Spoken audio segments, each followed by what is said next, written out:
She's crazy and she's kooky, and she wants you to looky at her last name. It's Abigail Disney. She might be insane. She hates her family. She hates wealth. And guess what else? She wants you to be taxed to the max.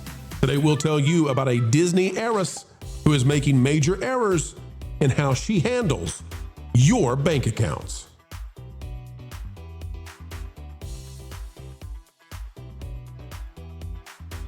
Hello, folks, and welcome back to the Pro Channel, where we continue to give you what you need to know. Keeping you ahead of the culture curve is what we do, and we do it with a passion, with a zeal that even the Holly Weirds can feel. Folks, let's dive into a zany story today. A little bit crazy. We're never lazy. Click the like button and help us continue what we do. A Disney heiress, yes, she is making errors. Heiress, she is saying things, folks, that you could only say if you're the kind of person who has inherited a ton of money. This is out of thatparkplace.com, the website that if you're not yet bookmarked to it, well, you should be, by Marvin Montanaro. It says Abigail Disney, who disagrees vehemently with her Uncle Walt and with everybody else in her family, apparently. She's not a fan of the Disneys. She'll say that she likes them, as people, she supposes, but she disagrees with them in every way. She slimes them all the time. She can't stand that Walt was not a hippy-dippy like she is. Abigail says she should pay more taxes, but you should too. This is Abigail over here. She's a lovely person. I think she's still got me blocked on X. I don't know now. She's probably went to Blue Sky. When people talk about Abigail Disney, the grand niece of Walt Disney, it's usually because the heiress has surfaced again to tell the country how much wealthy people like her should hand over to Washington in taxes. The irony is that she's perfectly free to cut a check to the Treasury today. Exactly. Yet instead of doing that, she lobbies Congress to take other people's money. Abigail Disney spent last week in Washington at a patriotic millionaires conference, pushing lawmakers to raise taxes on high earners. Now, I want to remind you, Abigail did nothing to earn her wealth. Now, I know that Abigail would disagree with that. She would tell you that she's been very motivated and she's worked super duper hard. It's that orange man, darn it, who he inherited everything, not her. She's a Disney, darn it. She's just talented. Just, Did she fly to this conference, Coach? That's a good question. And what of the sea levels as she took that private jet? So Abigail quipped about her social life suffering. She says, "My dinner invitation card is not full." And she says, "We don't need any more money." Okay, she's talking to these millionaires. "We don't need any more money. We can see that pretty clearly," she says. Okay, great. But Abigail is advocating for higher rates of taxes for a lot of people. She wants a surtax on all income over $1 million. She wants to raise the capital gains taxes to match wage taxes. And by the way, lots of average people out there with 401ks and other things, lots of people with their pensions and retirements, you're getting capital gains and she wants to tax you. Penalize businesses that don't pay what she considers acceptable wages and make the first $45,000 of income tax-free. Guess what, though, folks? A lot of you make more than $45,000 a year, and when you do, she wants to nail you to the wall. This is Abigail Disney. She explains her view of investment income this way. When I get capital gains, it's because I'm sitting on my tuchus. I mean, it's literally instead of taxing. She is breaking one of Lou's basic laws of life. If you're goyim, don't try to spell tuchus. Because you'll do it wrong. That's right. Well, she has always been sitting on her tuchus. When her tuchus came into the world, she came in with a silver spoon. She may not want it. She had a golden diaper around that tuchus. Lou, here's the problem. I don't want to contemplate her tuchus anymore. No. I don't know what the plural for tuchus is. Is it tukai? I don't know. Lou, the problem here is that Abigail Disney, who is an extremely wealthy and fortunate person who rolled the dice perfectly and now hates the people who gave her her great wealth, she could give the government the money she claims she wants to give them. She doesn't do it. And then she tells everybody else that she wants them to give the money. Lou, this woman is insufferable.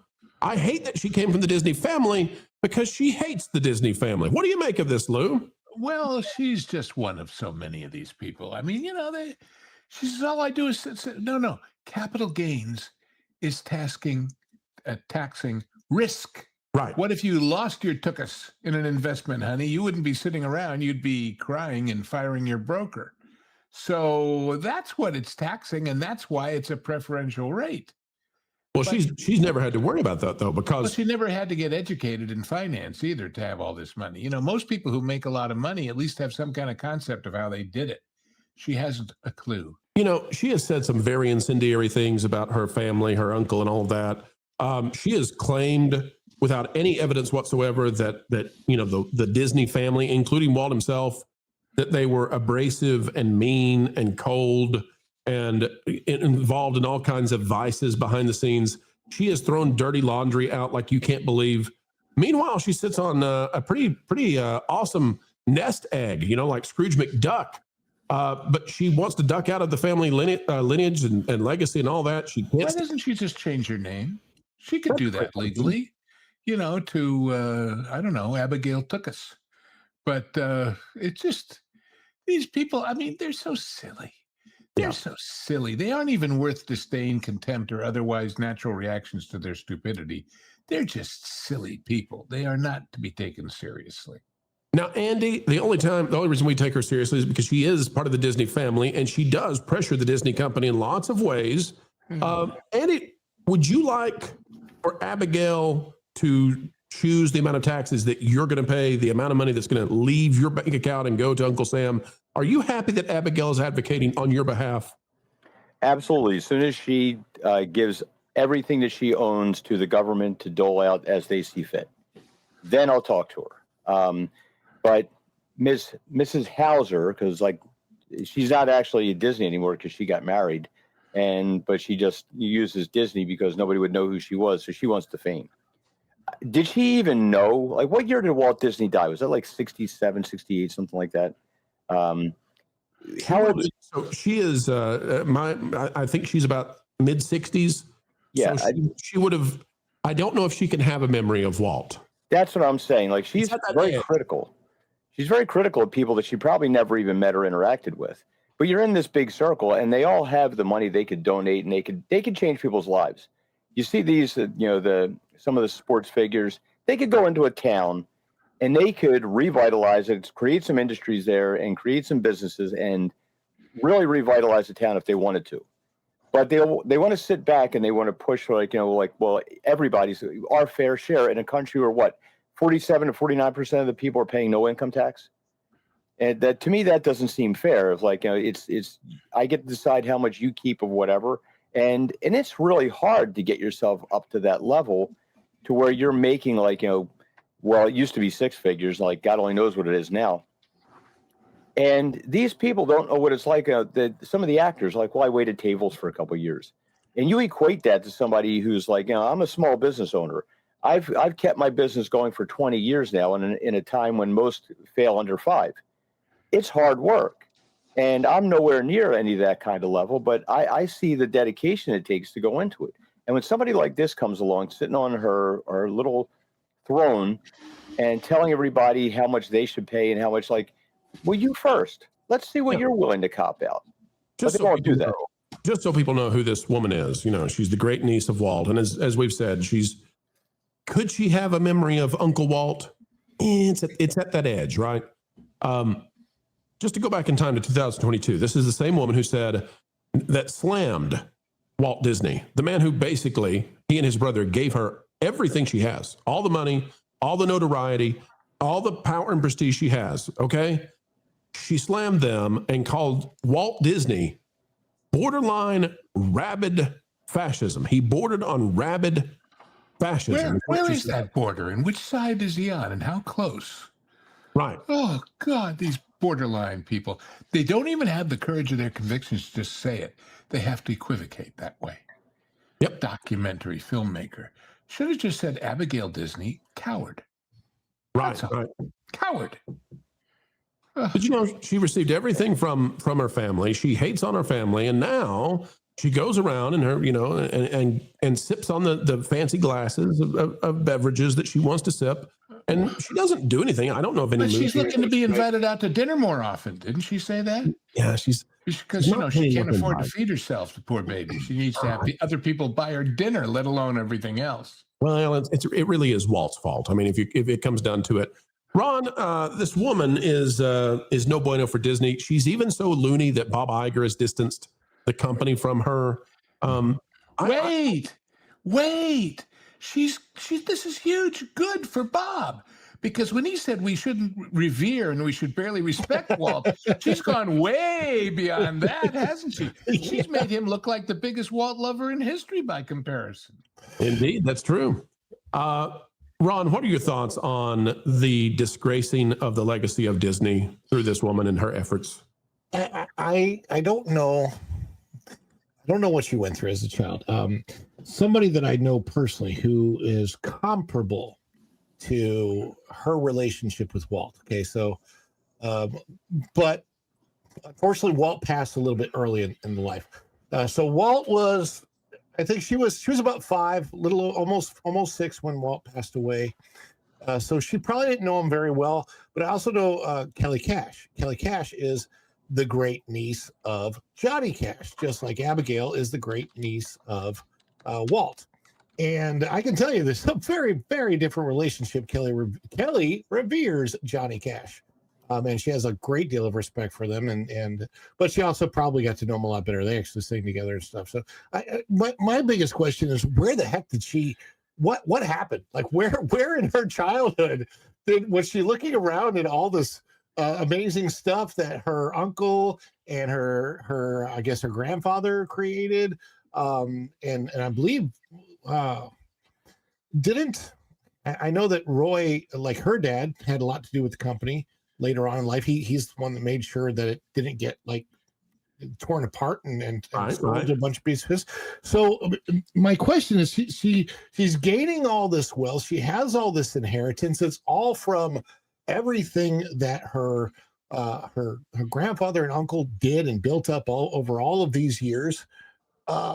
What happened? Like, where did it go wrong for her? I am so glad you asked that question, Ron, because sometimes these people believe themselves to be geniuses. There's a degree of narcissism where they want to speak on behalf of the little people, even despite the fact that the little people often are doing much more than they've ever done because they were just born with prestige attached to them, unearned. Here's what happened to her. This is from that same New York Post from 2022. This is the woman again who is telling you that she would love to give the government more money. She can't right now. But if you'll do it, she'll do it somehow. This is what she also had to say back in 2022. We have our share of drugs. Drugs happen to all of us, she said, talking about the Disney family. If you talk about drugs and addiction and all that kind of thing in any family where there's resources, you'll see that it's actually harder to get sober, much harder to get sober when you have money. Huh. Oh, poor little baby. Darn it, that rascally money. If only she'd give it all away. She could give it to the government right now and have no problem with sobriety. Disney, Abigail backpedaled, saying she realized how hard addiction is when you're abjectly poor. Then she doubled down. Quote, it's so hard when you're trapped in a family, the Disney family, and can't really get out of it because you rely on it for money. I mean, this woman she slams Walt as fascist. I mean, she is just awful. It really sucks to be a 12-year-old and have to mow the grass or clean your room before you get your allowance. The heiress admitted that she was speaking from personal experience, but when the interviewer asked if she was sober, she paused. And that's where we will wrap up Abigail. But Abigail is a troubled girl in a woman's body. She's got the Disney name, she's got the Disney fame, she's got the Disney money, but she is spoiled Bradicus, I believe is the Latin word for her. Lauren, you ready to give all your cash to Uncle Sam if Abigail will do it too? You want to join in with her? Unmute, Lauren. Hop in here. This is one of the things that angers me more than almost anything else, is having somebody tell you what you should be doing with your money. They make the kind of arguments that shouldn't we be able to do this as a rich country like we are? Everybody should be willing to contribute to this because it's a worthy cause. Well, it's your cause. It's not necessarily my cause. My cause is putting food on the table for my family. And any time that you're volunteering my money, you're threatening my ability to do that. So I view people who take these kind of stances as the enemy. If you want to do something, by all means do it. You don't get to volunteer on my behalf.